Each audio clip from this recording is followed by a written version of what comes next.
je šéfreportér České národní televize pro rozhovory s politikama pro krajské volby na Zlínský kraj.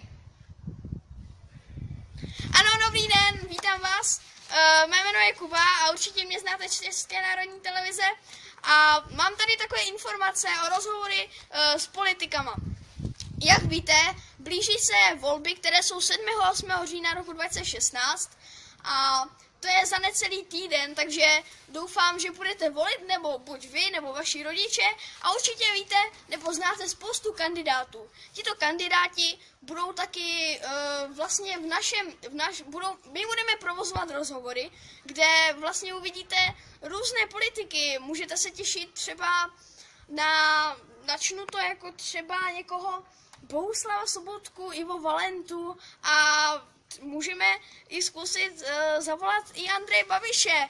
Uvidíme, co se nám podaří, nic dopředu neslibuji, ale pokud to vyjde, tak to bude určitě super show.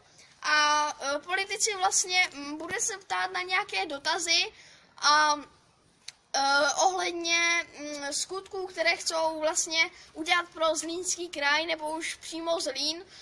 Jsou tam věci jako integrovaná doprava a takové věci, které jsou opravdu horkým tématem.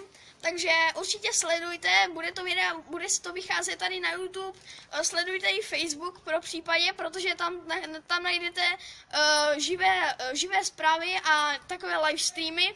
A taky sledujte stránky České národní televize, kde jsou fakt ty nejčerstvější novinky. Takže tohle je úplně všechno. Děkuji, že jste se dívali. Pokud se vám video líbilo, můžete fakt hodit like. Nám to pomůže, nás to potěší a budu rád, i když dáte odběr. Tak jo, díky moc a vracím slovo do studia. Ahoj!